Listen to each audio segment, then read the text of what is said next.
What deeds you will hear, what deeds you will behold, what burdens of sorrow shall be yours. If true to your race you still care for the house of Laius, for I believe that nothing could wash this house clean. So many ills that it shrouds will soon bring to light, ills wrought not unwittingly but on purpose, and those griefs hurt the most which seems to be of our own choice. Indeed, the troubles we knew before were far from being easy to bear. Aside from these, what do you have to announce? This is the shortest tale to tell and to hear. Our royal lady Jocasta is dead. Wretched lady! From what cause? By her own hand. You will not suffer the worst part of the painful event, since you did not behold the events. Nevertheless, as much as my memory serves, you will learn that unhappy woman's fate.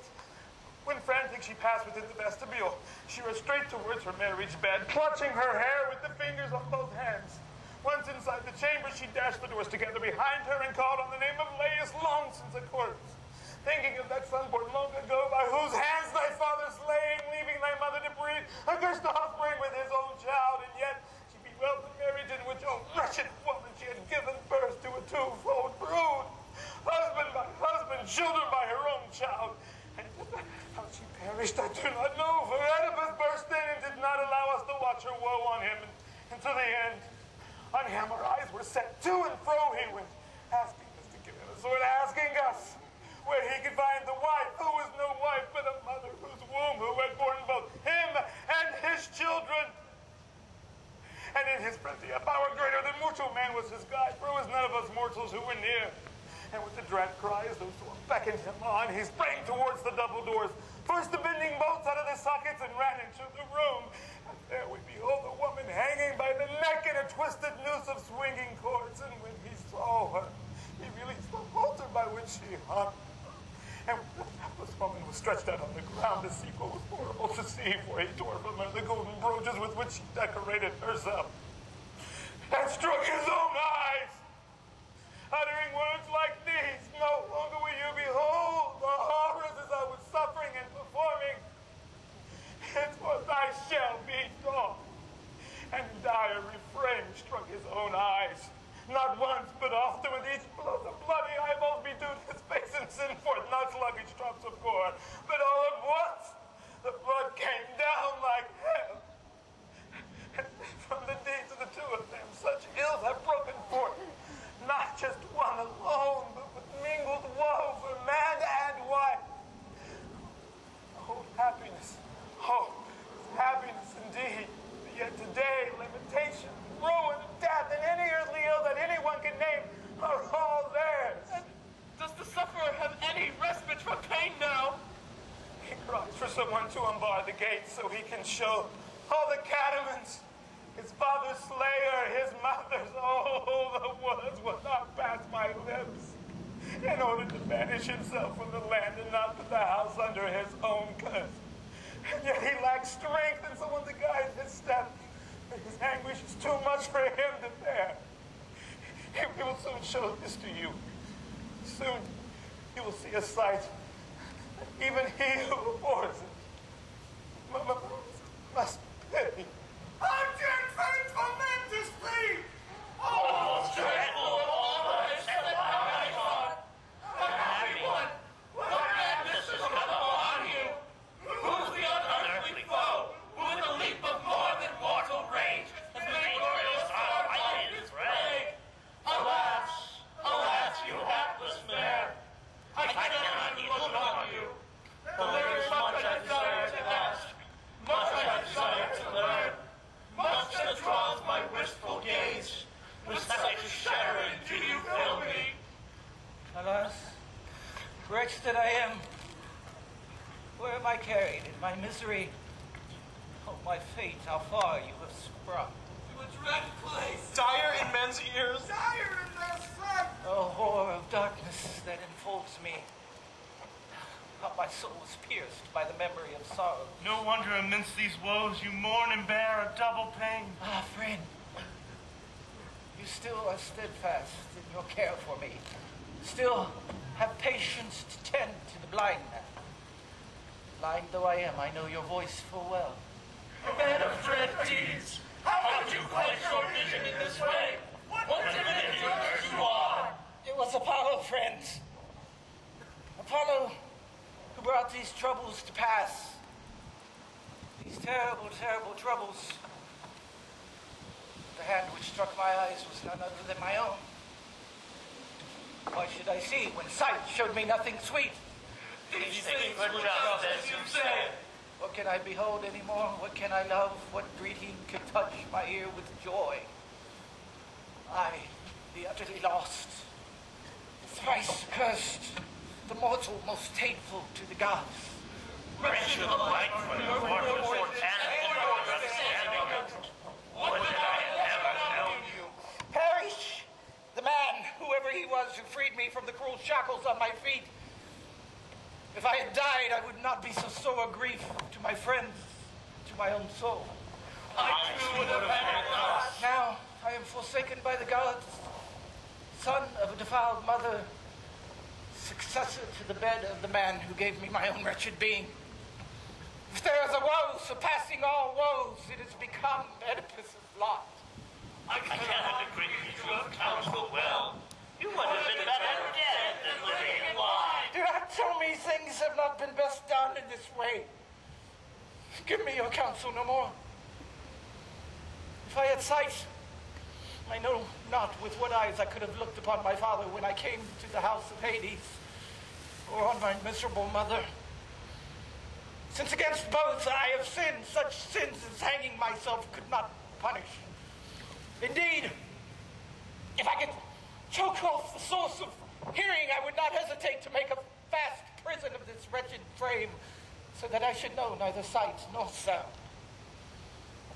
Hurry! Hide me somewhere beyond the land, or slay me, or cast me into the sea, where you may behold me no longer. Approach. Deign to lay your hands on a wretched man. Listen and fear not. My plague can rest on no other mortal. And here at last is Creon, in good time to plan and provide everything that you require. He alone is left to guard the land. But how will I Your answer him? place. In the past, I was wholly false to him.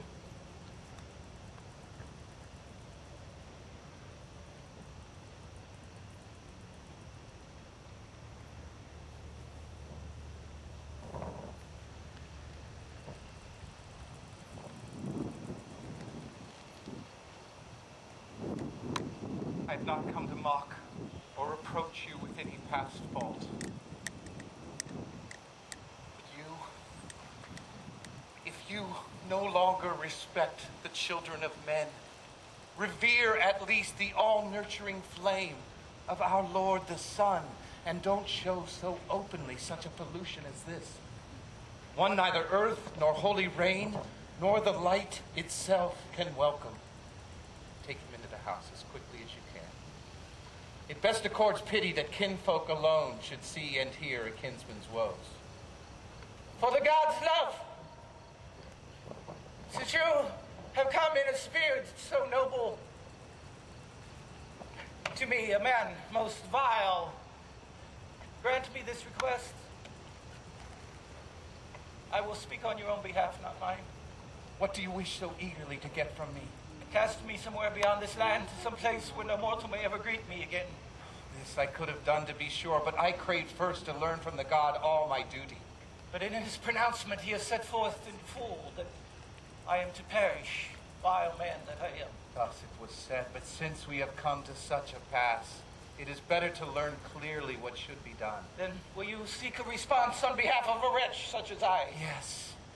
For even you yourself will now surely put faith in the god. Yes. And on you I lay this charge. To you I make this entreaty. Give the woman within such burial as you wish. You will properly render the last rites to your own. But never let this city of my fathers be condemned to have me dwelling within. No. Let me live in the hills where Citharon sits, which my mother and father, while they lived, fixed to be my appointed tomb, so that I may die according to the decree of those who sought to slay me.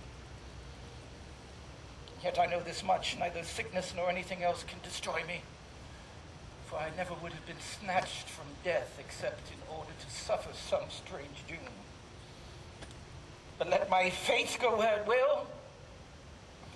Regarding my children, Creon, I beg you, give no care to my sons. They are men, and therefore will never lack the means to live wherever they should be. But my daughter, poor hapless one, who never lacked her father's presence, but always had a share in all that reached my hands, I implore you to take care of her.